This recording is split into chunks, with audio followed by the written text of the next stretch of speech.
So urban forestry is not a term that most people are familiar with, but ironically, urban forests and urban trees are actually the trees that most of us are encountering in our daily lives, right? These are the trees that line our streets, that shade our parks and our schoolyards, that fill our backyards.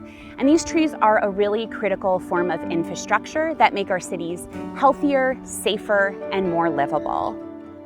It's all about creating open, green spaces that not only impacts health, but also mental health and physical health, people getting out into these spaces and having access to them. When we take a second to say, like, this is an industry, then it might have that, like, that spark for a few kids.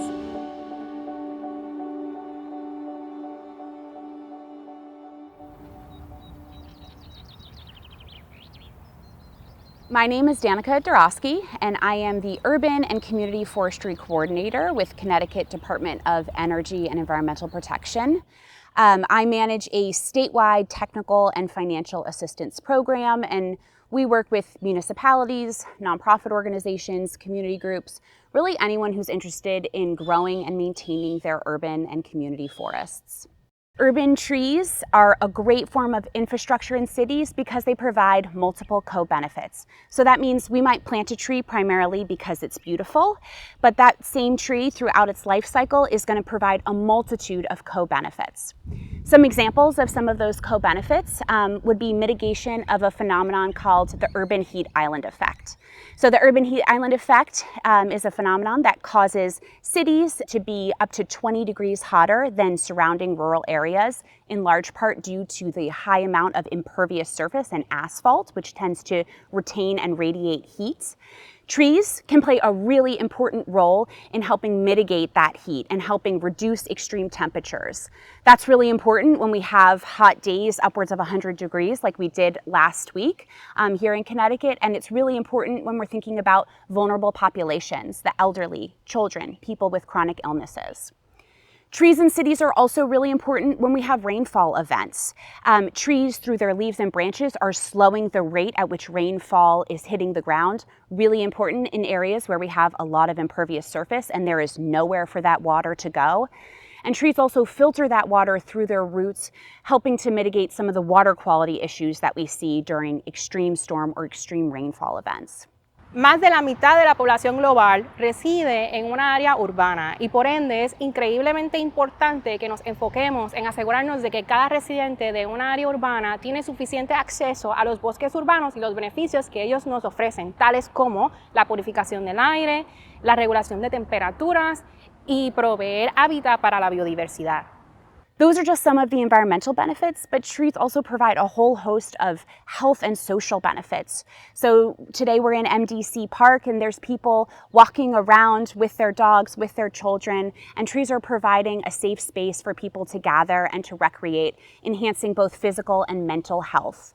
So when I stepped into my current role as the Urban and Community Forestry Coordinator in 2021, one of the first observations that I made was that despite being a statewide program, despite having a lot of goals of increasing equitable access to tree cover across our state, that there were certain key communities, certain municipalities in our state that continue to be underrepresented in our programming. So in 2022, my program received some funding through the American Rescue Plan Act. That was COVID relief money.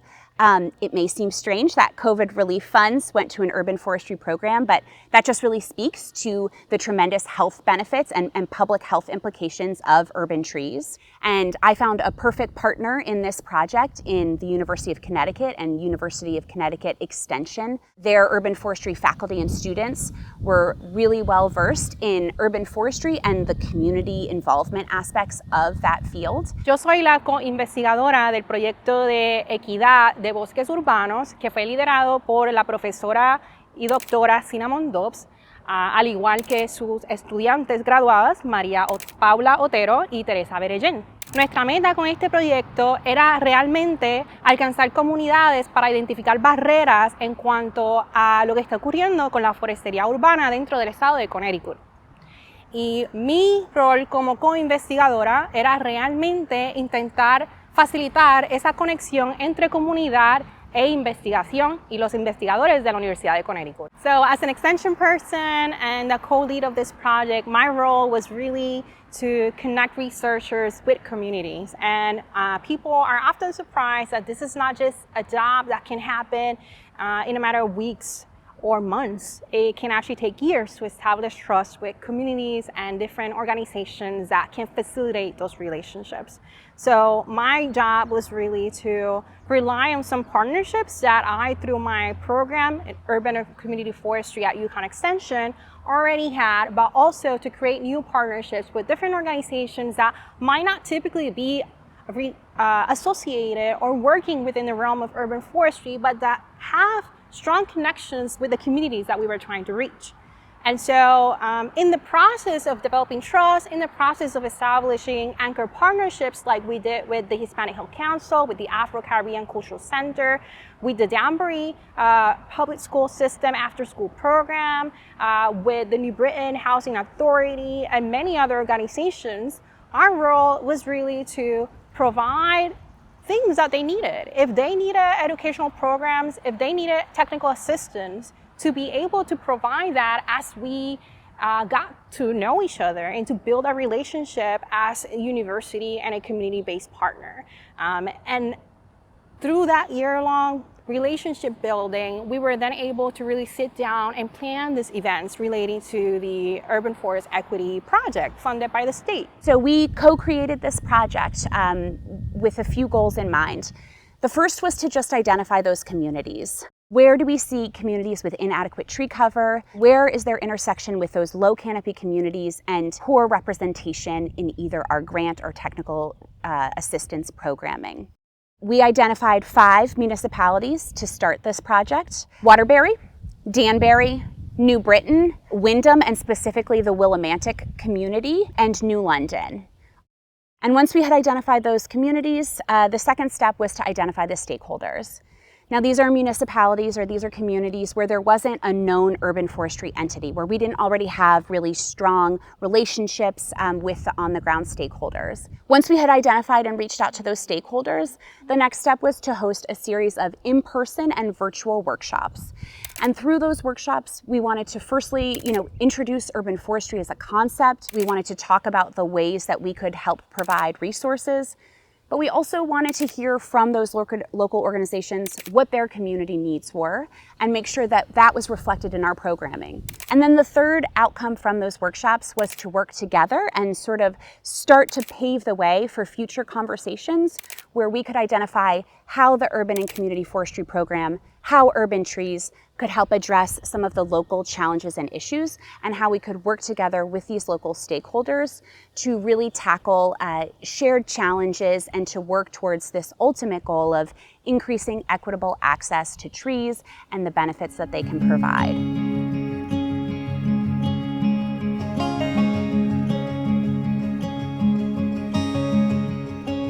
Mis motivaciones para participar en este proyecto, mi esposa le gusta mucho estos eventos de Urban Forestry. No únicamente participo en estos eventos, pero trato de participar en eventos de la comunidad, más en eventos que se relacionen con cómo ayudar dentro de esta comunidad. Sí, el evento tuvo diferentes estaciones. Una de ellas que recuerdo fue las hojas, las imágenes termales. También, como decía, pude ver hojas, o sea, tocar las hojas, ver la diferencia entre las hojas. También recuerdo que había una estación con sonidos grabados de cómo se escucharía cuando hay mucho tráfico en el área y cuando hay tráfico en el área y también árboles. Creo que esas fueron las que me impactaron, y la que más yo pude como participar también fue la de la maqueta, en el que pude ver cómo se movía el agua en el caso de un floating y qué áreas se afectarían primero debido a que no tenían árboles en el área. Eventos como estos yo pienso que ayudan bastante a la comunidad a reflexionar más sobre la naturaleza, saber qué cuidados podemos hacer y entender el porqué de las cosas, el porqué ciertos árboles están en ciertas áreas, porque hay ciertas especies en ciertas áreas. The possibilities of learning something was there. It was either auditory, it was visual, and it was hands-on. So I love that fact because then every parent has a different learning style. So at least they're able to take a little knowledge. My name is Marlene Hoyen, and I work in the Emory Public Schools. In the after-school program, I manage for many years. I've been here 18 years, managing the 21st Century grants. What I love about my job is that that component of the after-school program grant requires for us to do family engagement. And so that's the portion that really fascinated me to be part of it. Before working for Denver Public Schools, I volunteer in many agencies in the community working with the families. So that was really my passion, to really serve the families. For me, it's just so important to know your community. It's how you build the trust, it's how you really engage the families. Knowing what they need, knowing what they like to do, knowing what they're capable of, just really being able to help her. My goal all the time is to provide resources. So being aware of what's happening in your community and have those resources available for the family is really how you bring them in and how you connect with them all the time. Many people from Yukon came to me about this project. I myself had so much to learn about. It's something no one talks about. It's something that is so put aside. And so for me, it was like, oh my God, there's so much for me to learn. Just imagine for me how much more there's for my families. When I talked about it to the families, they were like, we're not sure what that means. We're not sure if we want to know, so really motivating them about that they were going to learn about clean water, that they were going to learn more about the air that we breathe, that we're going to learn about what the trees do for us and why do the many kids have asthma that maybe we don't know. So that's why I love that idea. And I think even if at the end my families were going to learn the importance about just not putting garbage underneath the trees or doing things that they shouldn't be doing to the trees. So even if they just learned that knowledge, for me, that was going to be valuable. So I think no matter what pathway you're going into in life, that these concepts are important because these environmental concerns that we're all facing right now impact everybody. So you could be going to be a doctor or a lawyer or a city planner, and no matter what you learn about urban forestry can impact all of those areas. And that's the exciting thing about 4-H is that I want to know what those kids are interested in, and then I can weave in the environmental literacy into their pathways. So when I moved to Fairfield County, urban forestry is really what we're working with, right? In parks and in these kids' homes on their way to school. Moving to an urban environment, I really would like to see that enchantment carry over. Kids not just playing on the playgrounds, but also the ones that are looking at bugs in the grass and picking leaves off the tree and peeling bark off the tree and kind of just discovering their own forests. So I joined the community session really as a way to see who else was interested in trees and trying to make connections within Yukon as well. I knew a couple of people in the forestry world at Yukon, but not too many. So this was a nice opportunity to branch into the urban forestry world. Through that, it's helped me connect with Myra, who does amazing work with curriculum and getting kids into urban forestry that I'm really excited to help put out there for our kids through the 4-H program and other community programs as well. So 4-H in Fairfield County, there's two main pathways. One is through our community clubs, and those are clubs that are led by volunteer leaders who share their interests with kids 7 to 18. They could be something like robotics or small animal care. And then we have our after-school programs or in-school programs, which are mainly run out of the county 4-H office. And we're doing environmental programming, STEM programming.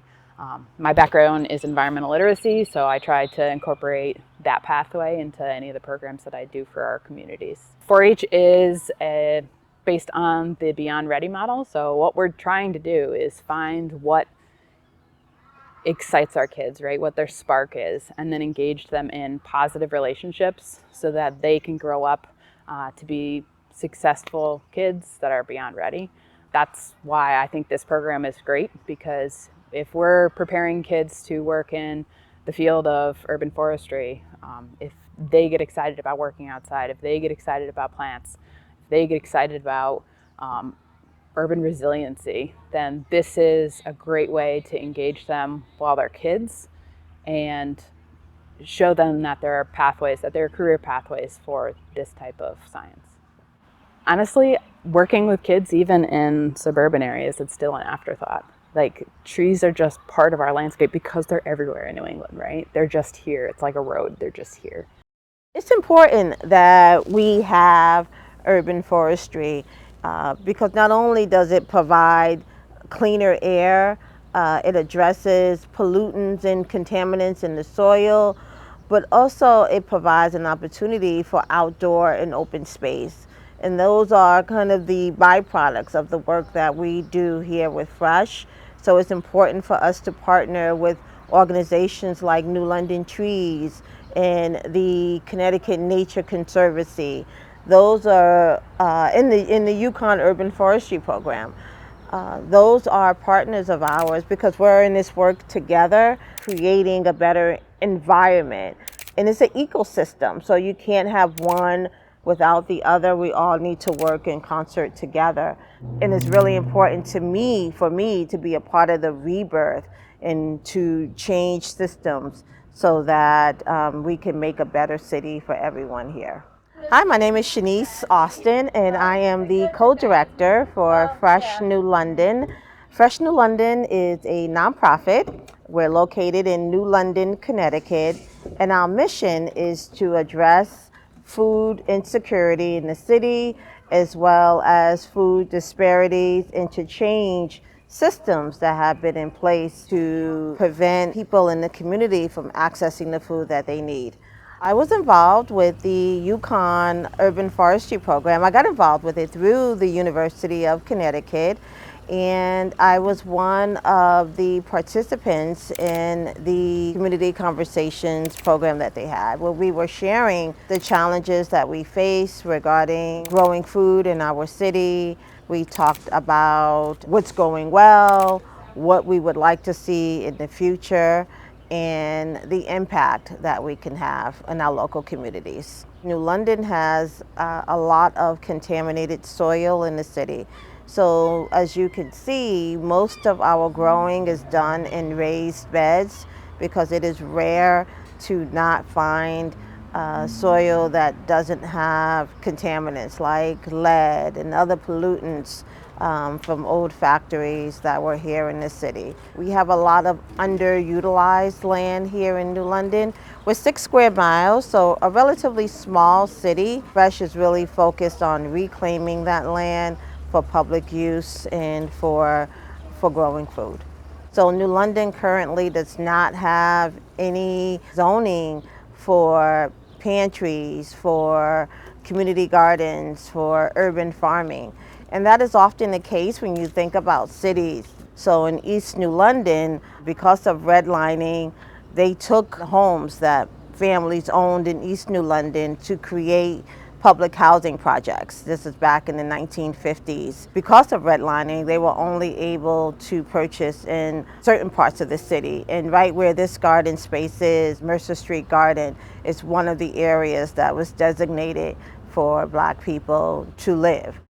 But our bigger mission is really focused on not just addressing the disparities, but changing systems that have created those disparities, right?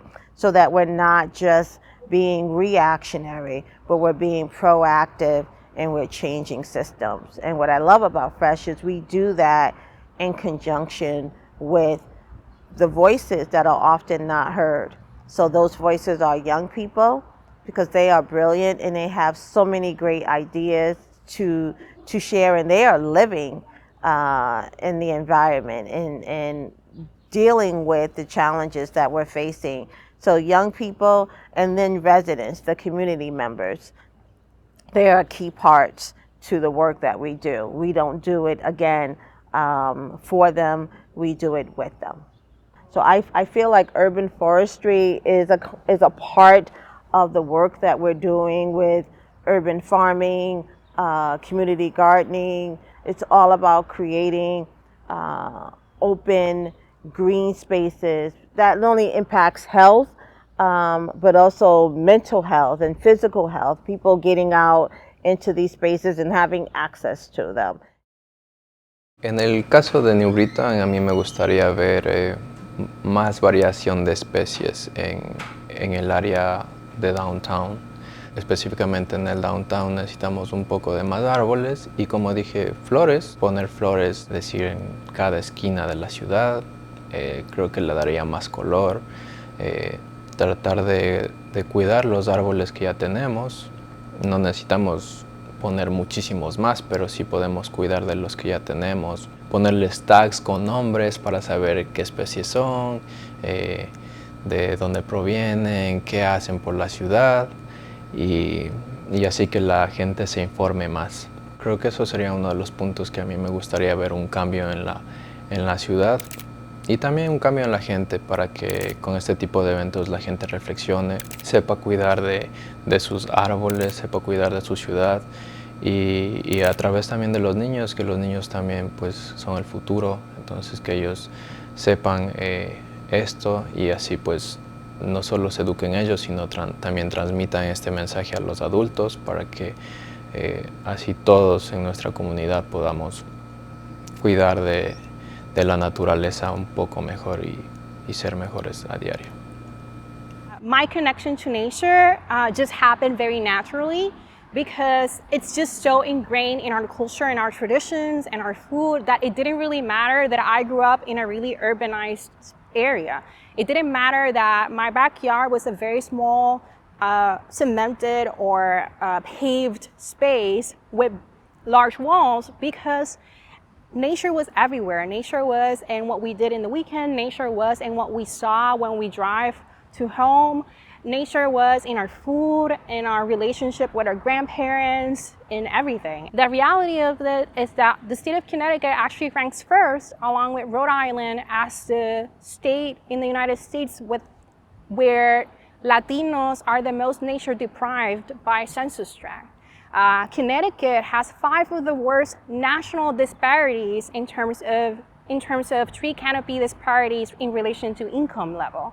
So we are observing many communities who do not have the privilege to access nature and the benefits that come from it. And so in a way, that's kind of like a reason why I ended up doing this work here in the state. This really has grown into something larger. We've done so much more than what we originally even planned out to do because we were receptive to what our community members and the organizations that we partner with wanted. We've been able to develop many tools beyond just engaging community members in workshops. We develop educational tools, videos, hands-on activities. We've done toolkits, and we're piloting them with the same anchor partnerships because we want to see change happen, and we want our anchor partners who represent our community members to be involved in the process. Pues para el futuro de Connecticut y para el futuro de los bosques urbanos en nuestro estado, lo que yo deseo es ver que más profesionales, más investigadores y más miembros de agencias del estado estén dispuestos a trabajar mano a mano con la comunidad. Porque la realidad del caso es que esto es un trabajo muy serio. Las decisiones que nosotros tomamos sobre el bosque urbano y los árboles urbanos tienen consecuencias en la vida diaria de todo el mundo en este estado.